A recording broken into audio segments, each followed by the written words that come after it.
Welcome back to another episode of Strength and Conditioning for eSport athletes. I'm Strength Coach Freeman, certified strength and conditioning specialist through the National Strength and Conditioning Association, and certified personal trainer through the American College of Sports Medicine. Today we'll be doing another video on soft tissue work for the hands, right? Getting the hands feeling good for gaming or for other things as well. The hands really play such a huge role in our day-to-day activities. If you ever have broken a finger or hurt your hand and were unable to use it, you would appreciate how much we really do with our hands that we kind of don't think about day to day.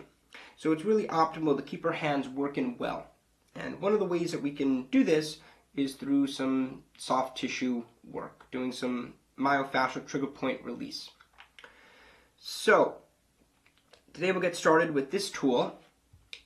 It's similar to a couple other tools that we went through, but again, a little bit different. I believe I got this tool in Thailand.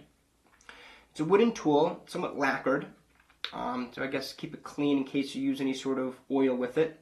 But again, I'd recommend using a plastic tool if you're going to be using some kind of oil or balm or lotion.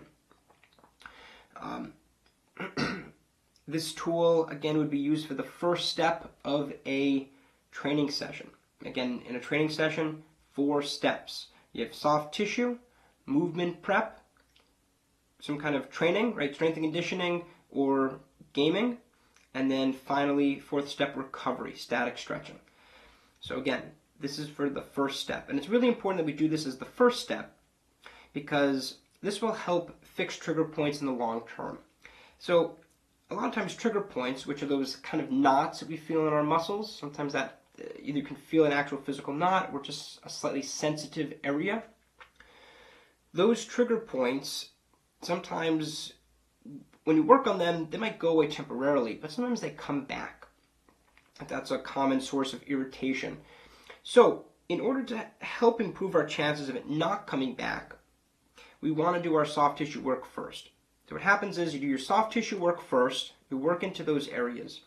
Then you follow it up with some sort of movement preparation. So now you're reinforcing correct movement patterns on the corrected tissue, right? So you realigned tangled muscle fiber or adhered fascia, and now you're then doing exercises to reinforce the proper functioning of the hand or other muscles.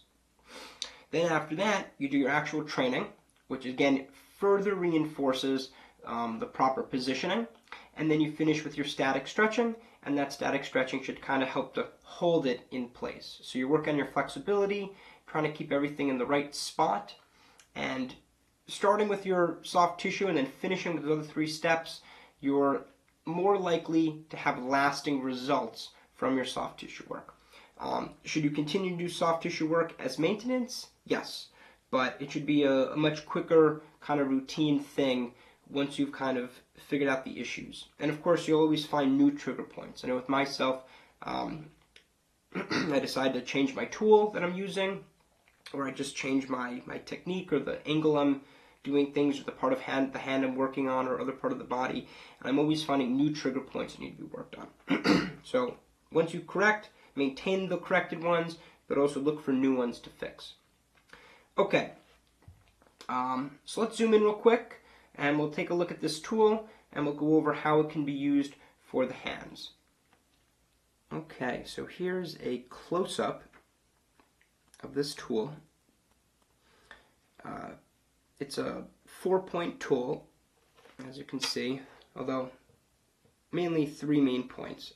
You can use this end too. Cool little tool.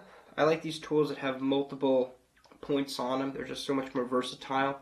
So if you're traveling or want to keep one on you, it's much easier to have one tool than a whole bunch of tools. So, pretty good one. Got a more pointed end, and then you got 3 kind of more rounded ends as well. So, again, when we're working on the hand, a lot of times I like to work the outside, work through the palm, okay, down the fingers, thumb, and then flip. You can do it any way you want. For me, it kind of just helps me keep track of what I've already done, and it lets me get into some kind of the meatier parts. Oh yeah, so I'm already feeling that right there in the side.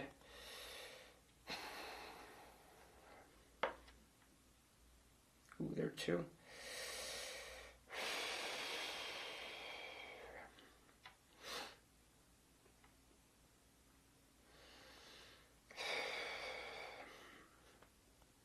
Remember, I like to do 3 to 5 deep breaths in and out per trigger point, so about 20 seconds or so.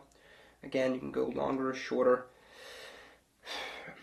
If a trigger point's really sensitive, I feel breathing through it is the most effective way of getting through the discomfort. Some trigger points can be a little bit nasty, so you can use this thin one to kind of get into the tips of the fingers. But you can use some of these larger ones too. But just be gentle with fingers. Again, there's not a lot of meat in there. It's just more connective tissue, not really any muscle. So just go easy, right?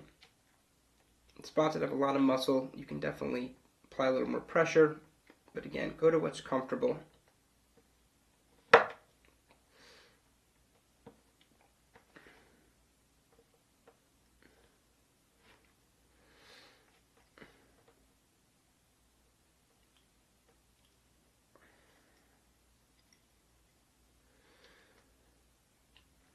So depending on what part of the hand you're on, you might want to use a different end of the tool. And again, that's kind of personal preference. Again, areas with big surface area, parts of the tool with big surface area will get bigger parts of the hand, which is good. But if you find a real nasty trigger point and you want something a little more pointed to kind of dig in there and work on it, you can just easily switch to the thinner point, which is pretty cool. Again, one of the reasons why I like these kind of multi-point tools.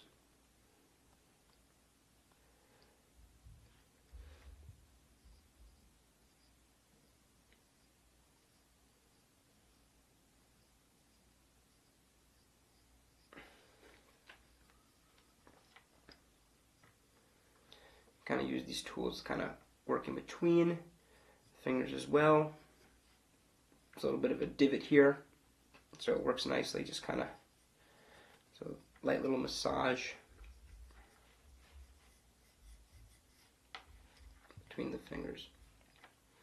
Alright, hope this video helps you out. Again, different tools like this, check them out. I bought this abroad, but I'll see if there's any links. I think I've seen links before on Amazon, because I have recommended these tools to friends and clients before. So I'll take a look to see if there's some other places you can purchase them. I'll try to add that link in to the description box. So thanks for watching. Hope this video helps. And remember, this is a crucial step in your training program for esports, for any sport really. But I feel a lot of athletes, they neglect this kind of work. They neglect the soft tissue work, the movement preparation stuff. They want to jump right into their workout or their gameplay. And unfortunately, if you want to have a long, healthy career, you need to do that other work. You need to do this kind of stuff to prepare. You need to do that mobility work, and you need to do that recovery work. So remember, 4 steps. Make sure you stick to them. That's the rule of thumb. I can't press that enough. I'll keep saying it until people start doing it. So thanks for watching, and tune in soon for more videos.